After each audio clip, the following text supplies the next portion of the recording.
Guys, tignan nyo, yung 4 na kabataan naglakad mula dun sa palabas.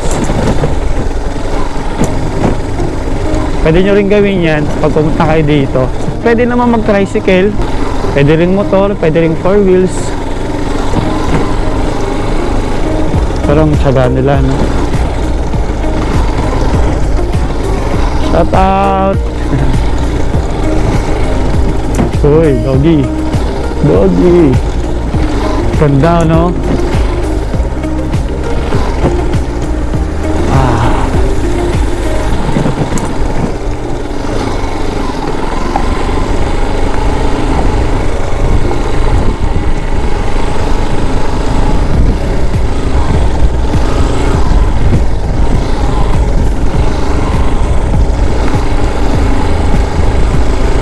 Ito guys, may konting ilog dito. Dito tayo dadaan sa baba.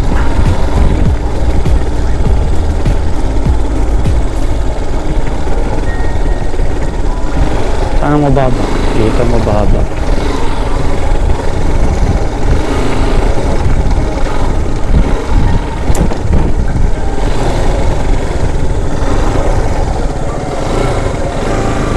Medyo malalim yan. Dito tayo.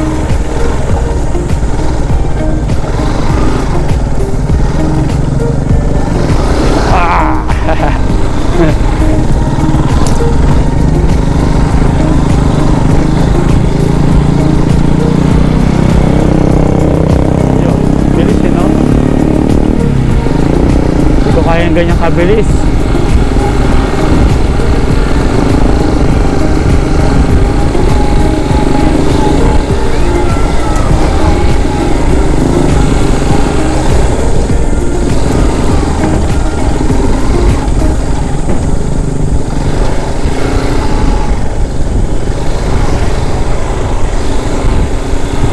Grabing tahimik ng lugar. Sarap sa tenga, nakakabasag.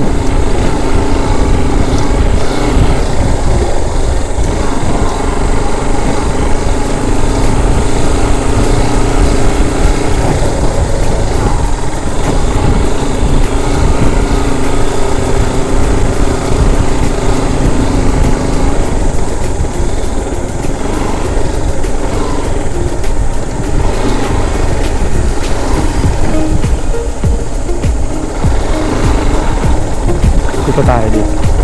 Kakanan, kakanan.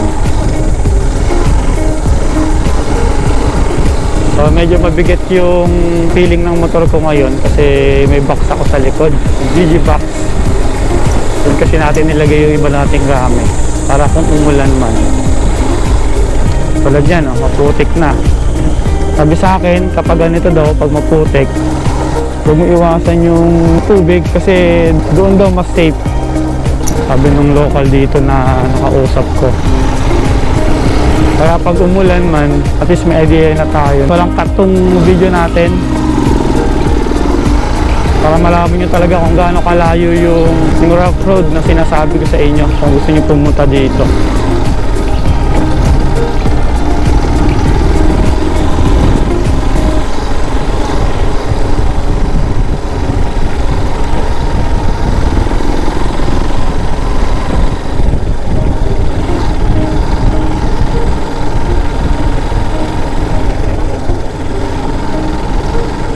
Ganda, no?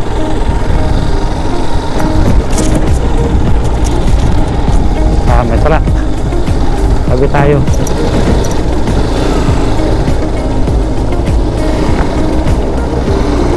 Kung natin sasalubungan yan, no?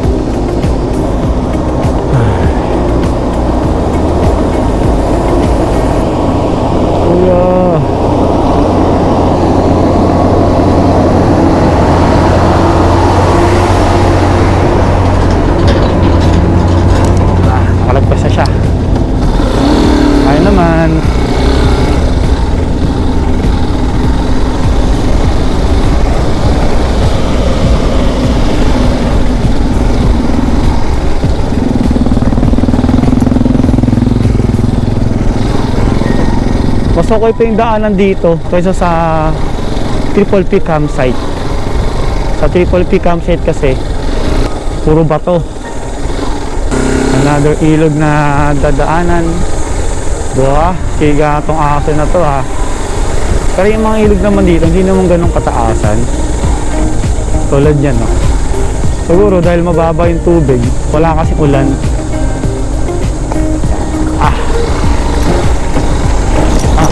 Up.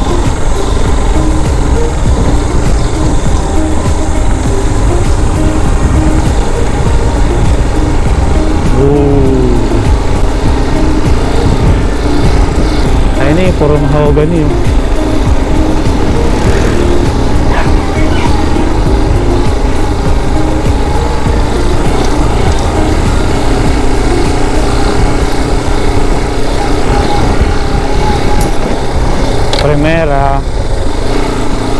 Primerang malupit.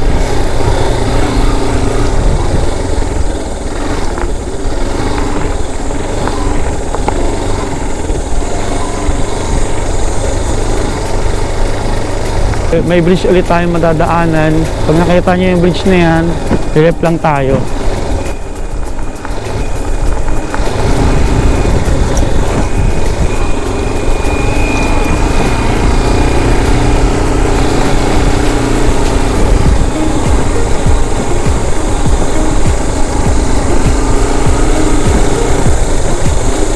Hi, bebe.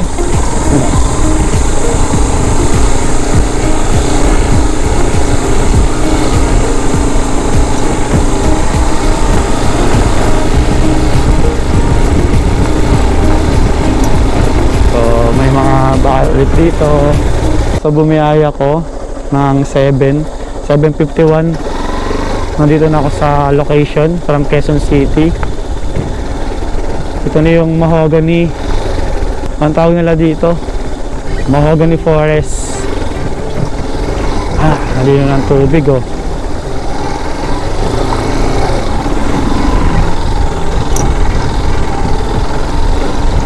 Mahogany forest.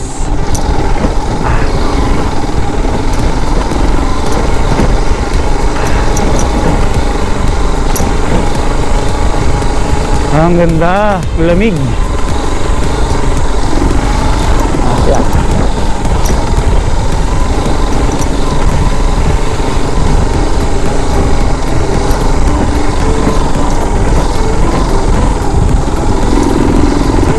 Tulisin ng mga bato dito. Dito lang sa part na to. Kanina naman sa dinaanan natin, wala namang ganitong katutulis na bato. Ganda, no? Nakakabilib yung mga nagtanim na ito. Hanggang ngayon, buhay pa din. Mahogany nila. Ito na yung matulis. Yan ang sinasabi kong matulis sa inyo.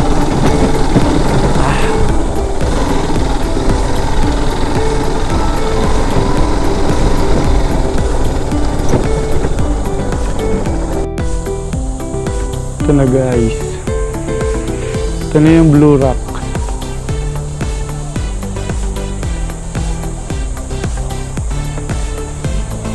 Tara, silipin natin sa baba. Yung motor natin, naputik. Pero hindi ganun kaputik. Let's go. Baba na tayo.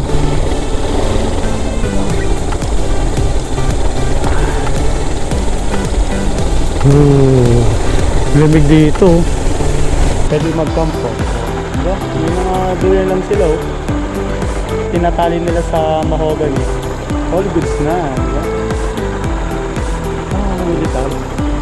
Mga sundalo pala. Mga sundalo pala to.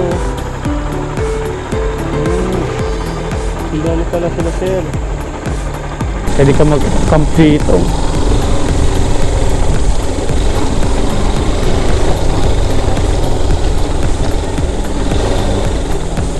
So ito na, guys. Welcome, Blue Rock Lagoon. So huwag kayong mag-alala. Doon sa area naman, may mga tindahan na pwedeng bilhan ng alak. Siyempre, may mga pagkain din dito na pwede nyong bilhan.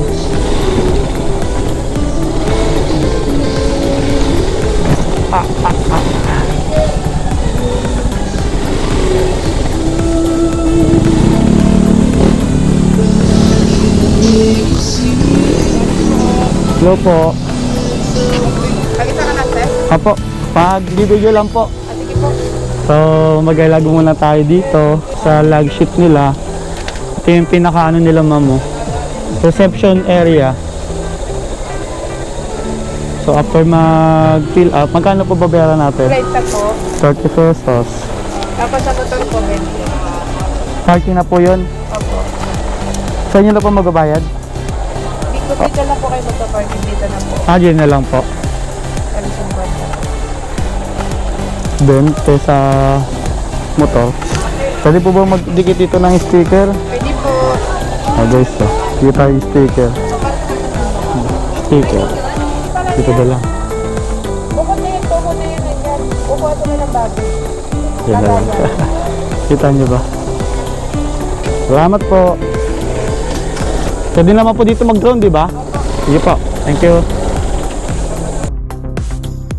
So, meron sila dito ng life vest for rent.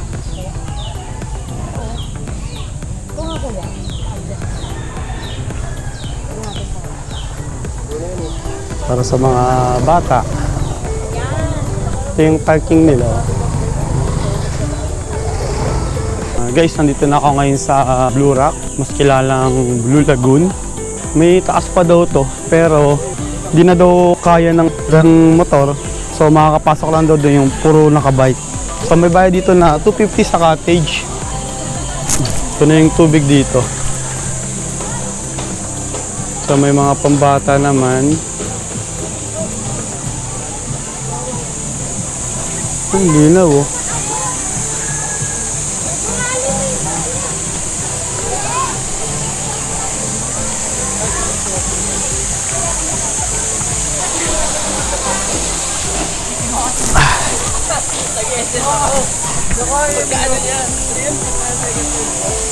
Follow namin yan. Sige. Anong ano niya? Russell Motovlog. Russell po?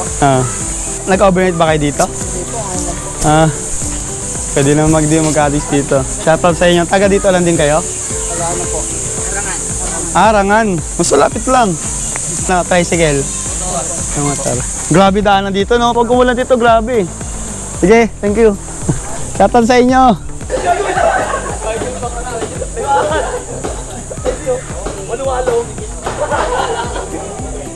So, ano pa inaantay nyo?